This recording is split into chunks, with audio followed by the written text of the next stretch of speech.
Bonsoir à tous et bienvenue. La Fédération ivoirienne de football FIF suspend le processus de désignation du prochain président jusqu'à la tenue d'une assemblée générale extraordinaire prévue le 29 août prochain. La FIF met en cause les irrégularités liées à la commission électorale. Les femmes du Rassemblement des Oufouettistes pour la démocratie et la paix dénoncent la manipulation et l'opinion et des manifestations inopportunes suite à l'annonce de la candidature à la présidentielle du chef de l'État. Elles l'ont exprimé aujourd'hui face à la presse. Ils avaient jusqu'à hier 18h pour proclamer les résultats des candidatures retenues pour l'élection à la tête de la FIF. Les membres du comité électoral n'ayant pu respecter le délai imparti, le comité exécutif de la FIF a publié un communiqué qui suspend le processus électoral. Dans la foulée, le secrétaire général du dit comité, Sam Tiassé, a fait des éclairages sur ce sujet qui déchaîne les passions. Dans le même temps, un autre membre de ce comité électoral a donné une autre version. Le sujet de Salif Yalekwe est en Guikona. Le long feuilleton dans la course à la présidence de la Fédération ivoirienne de football se poursuit. Une discorde entre les membres du comité électoral retarde le processus électoral. 3 communications ce mercredi pour permettre à la communauté sportive de se faire une idée de cette élection qui déchaîne les passions, surtout sur les réseaux sociaux. Le président de la fédération, Augustin Sidi Diallo, à travers un communiqué, a suspendu ce mercredi le processus électoral.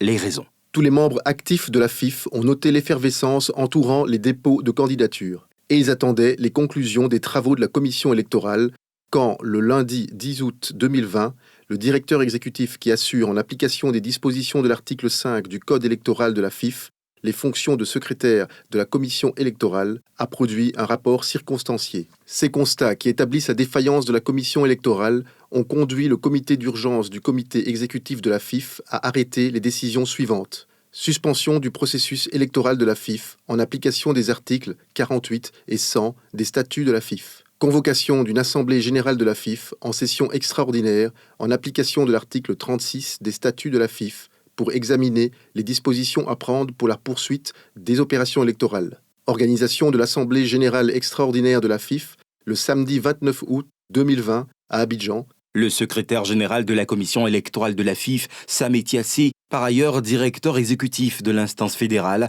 était face à la presse ce mardi pour dire sa part de vérité.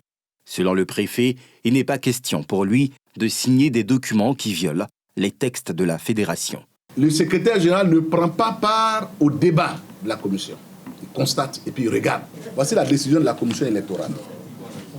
Lorsque nous avons fini de prendre cette décision, à partir des textes, surtout à partir de l'article 41, nous nous sommes donné rendez-vous pour que le samedi, on vienne signer tous les papiers. C'est alors que des éléments extra-textuels viennent nous demander de regarder, à cause de la cohésion sociale et la paix en Côte d'Ivoire, qu'on laisse tout le monde partir aux élections.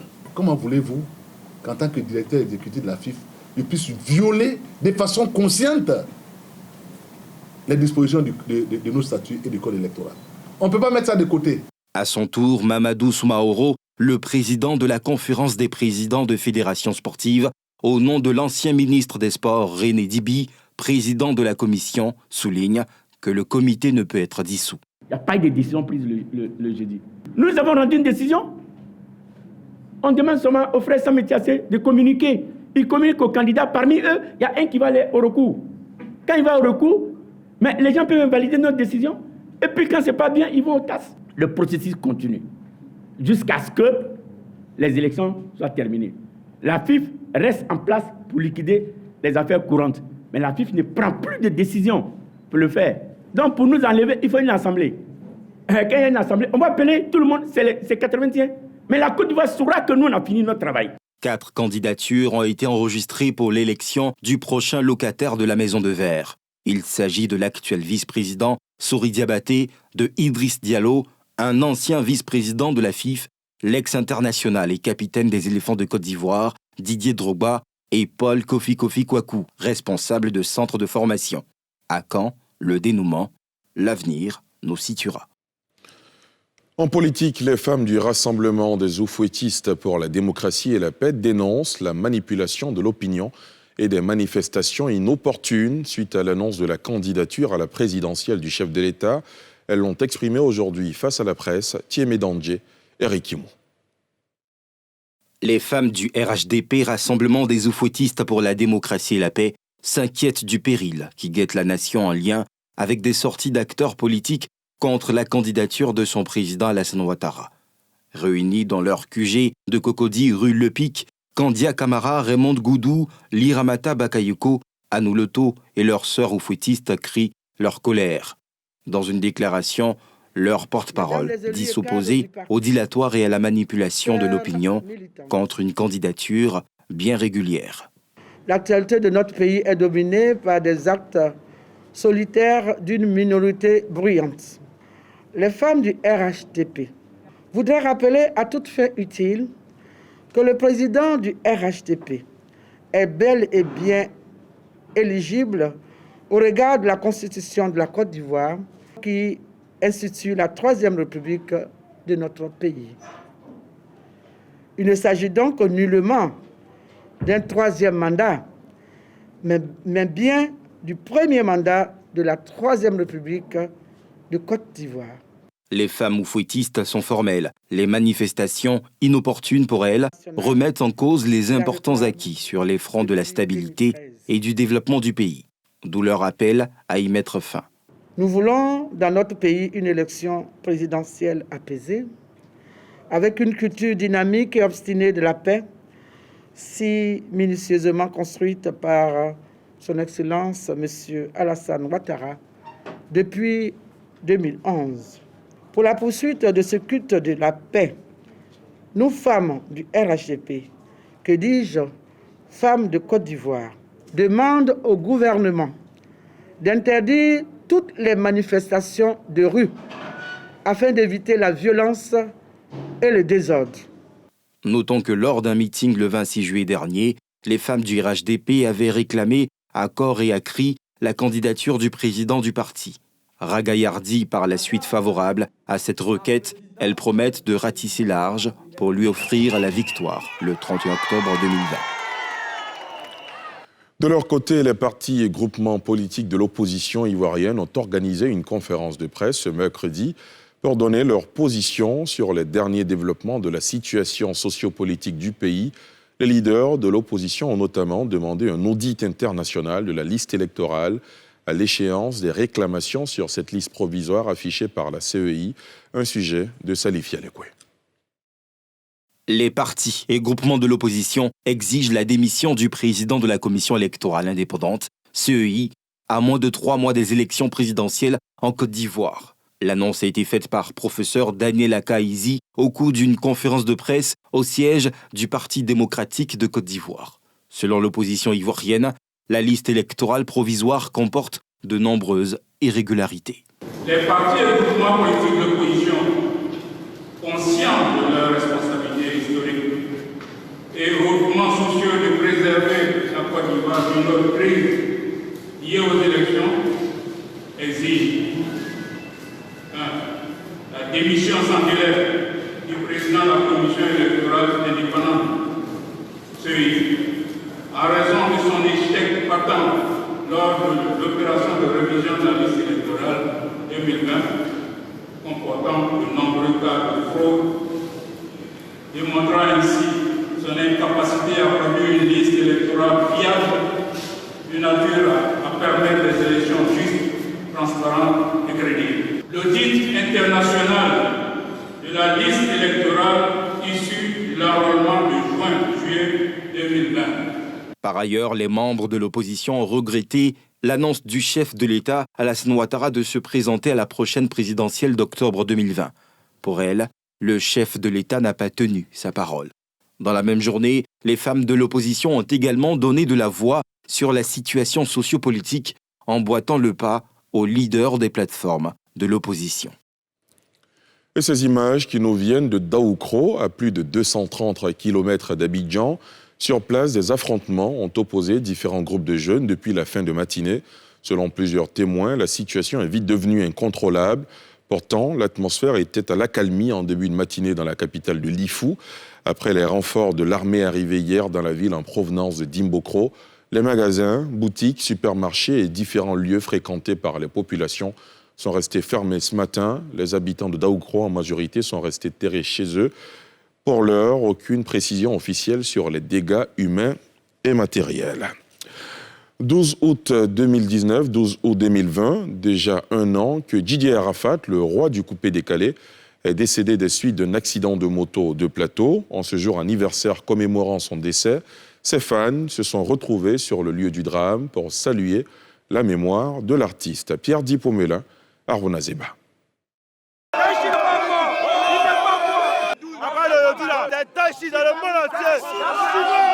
Ils sont venus par milliers sur le lieu de l'accident qui a coûté la vie à Didier Arafat, leur idole, il y a un an.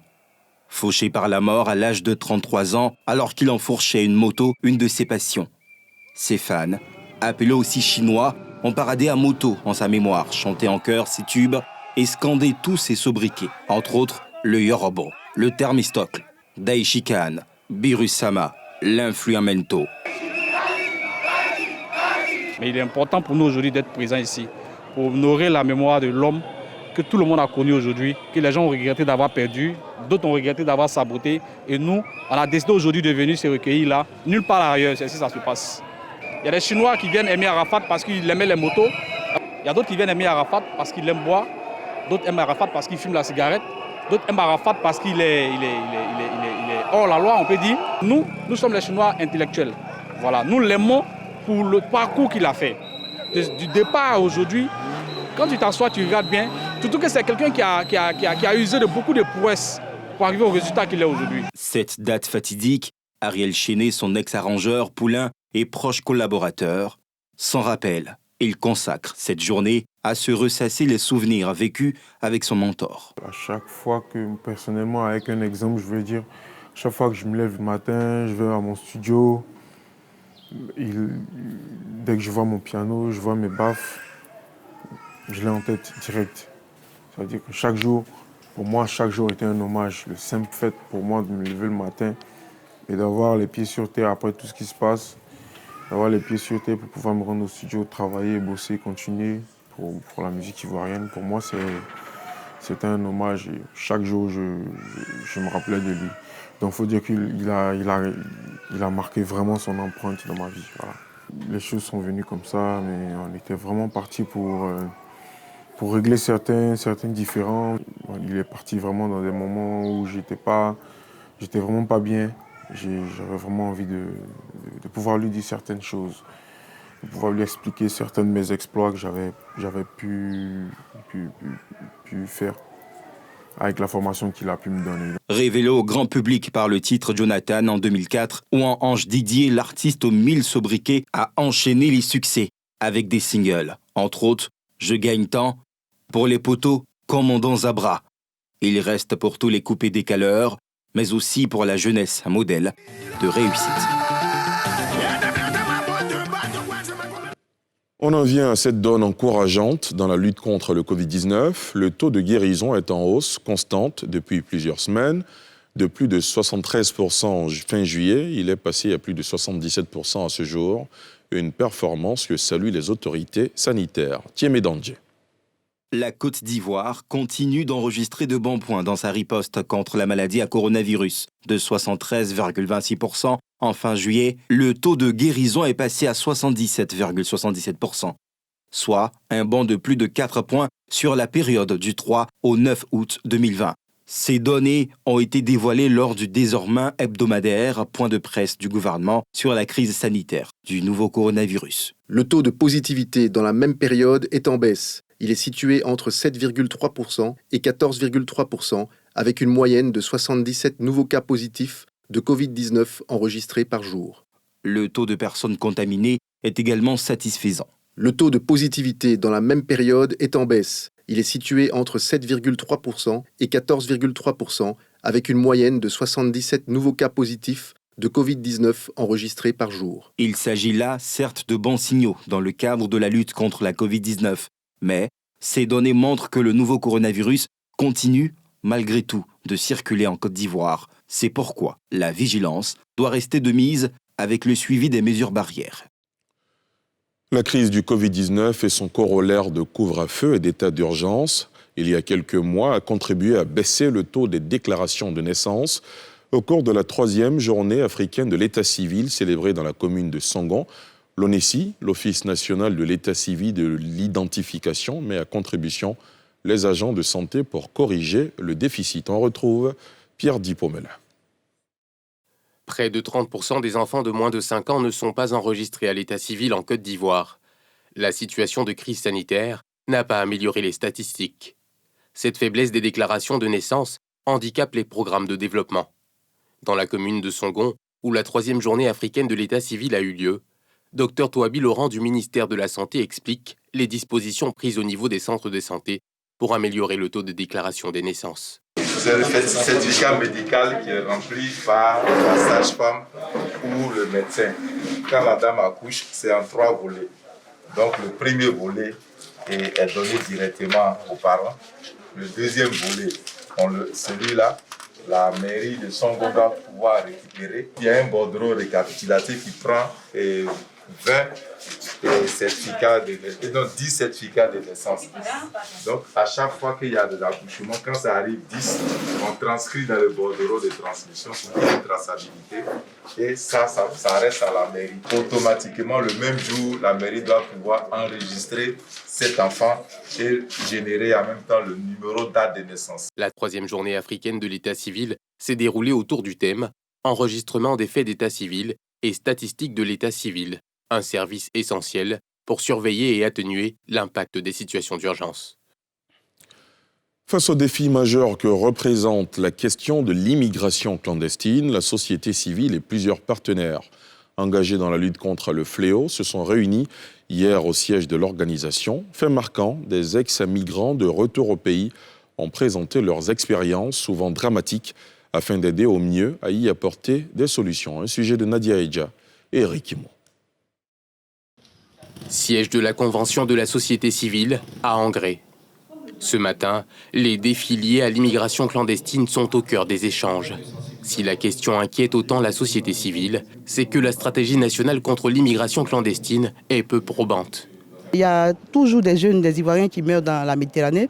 Et en plus de cet aspect, il y a la féminisation. Et donc, il était important pour nous de une fois de plus, questionner le mécanisme. Quelle est la stratégie qui est mise en place? Au niveau de la stratégie nationale, la société civile doit occuper une place. Ça veut dire être au cœur de toute cette stratégie, depuis le terrain, depuis la base, jusqu'à la politique nationale.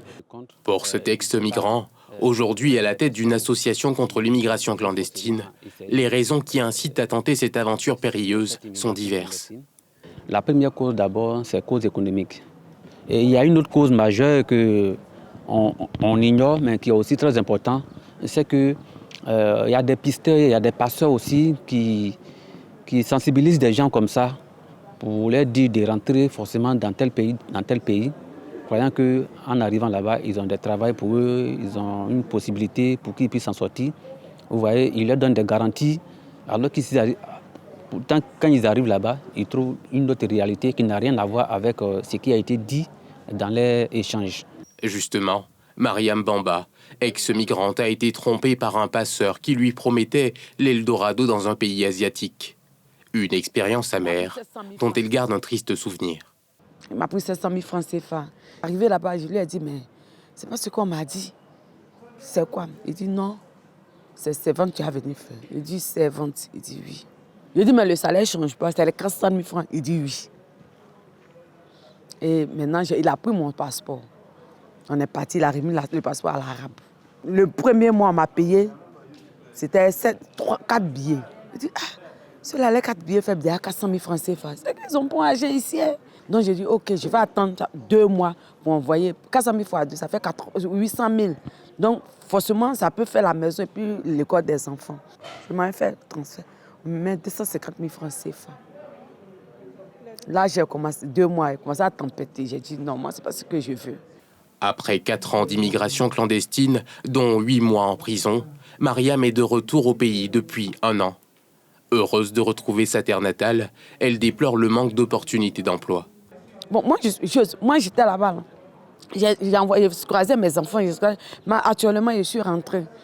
En un an, je n'ai même pas pu économiser quelque chose en Côte d'Ivoire. Puisque tu cours, on te dit, dépose tes dossiers, dépose 5 000, dépose 10 000. Le petit âge même, tu es venu avec ça, m'écrit dans ça. L'État, c'est nous tous. Ils n'ont qu'à mettre des trucs à notre disposition. Ils n'ont qu'à nous donner des projets. Comme elle, plusieurs autres femmes tentent de plus en plus l'aventure. Selon un rapport de l'Organisation internationale de l'immigration, publié en 2017, la proportion des femmes migrantes est passée de 25% en 2018 contre 20% en 2017, soit une augmentation de 5% en un an. À l'étranger, aux États-Unis, le candidat démocrate à la présidentielle américaine de novembre 2020, Joe Biden a annoncé avoir choisi la sénatrice noire de Californie, Kamala Harris, comme colistière. Kamala Harris, 55 ans, devient ainsi la première femme noire sur un ticket présidentiel dans l'histoire du pays. C'est dans un tweet que Joe Biden, le candidat démocrate à la Maison-Blanche, a annoncé avoir choisi la sénatrice noire Kamala Harris, âgée de 55 ans, comme colistière pour l'élection présidentielle. J'ai l'immense honneur d'annoncer que j'ai choisi Kamala Harris, combattante dévouée à la défense courageuse des classes populaires et l'une des plus grandes serviteurs de l'État, comme ma colistière. Ils affronteront ensemble Donald Trump dans les urnes le 3 novembre prochain. En cas de victoire, la sénatrice deviendra la première femme vice-présidente des États-Unis. Elle se dit honorée de ce choix porté sur sa personne. Joe Biden peut rassembler les Américains parce qu'il a passé sa vie à se battre pour nous. Et en tant que président, il construira une Amérique à la hauteur de nos idéaux. Je suis honorée de le rejoindre en tant que candidate de notre parti à la vice-présidence et de faire ce qu'il faut pour qu'il devienne notre commandant en chef. Fille d'immigrés jamaïcains et indiens, Kamala Harris accumule les titres de pionnière. Après 2 mandats de procureur à San Francisco en 2004 et 2011, elle avait été élue 2 fois procureure générale de Californie, devenant alors la première femme, mais aussi la première personne noire à diriger les services judiciaires de l'État le plus peuplé du pays. Puis en janvier 2017, elle avait prêté serment au Sénat à Washington, s'inscrivant comme la première femme originaire d'Asie du Sud et seulement la seconde sénatrice noire dans l'histoire américaine. Fin de ce journal préparé par l'ensemble de la rédaction, réalisé par Moussa Doumbia. Merci de l'avoir suivi. Un autre rendez-vous avec l'info demain à 19h50.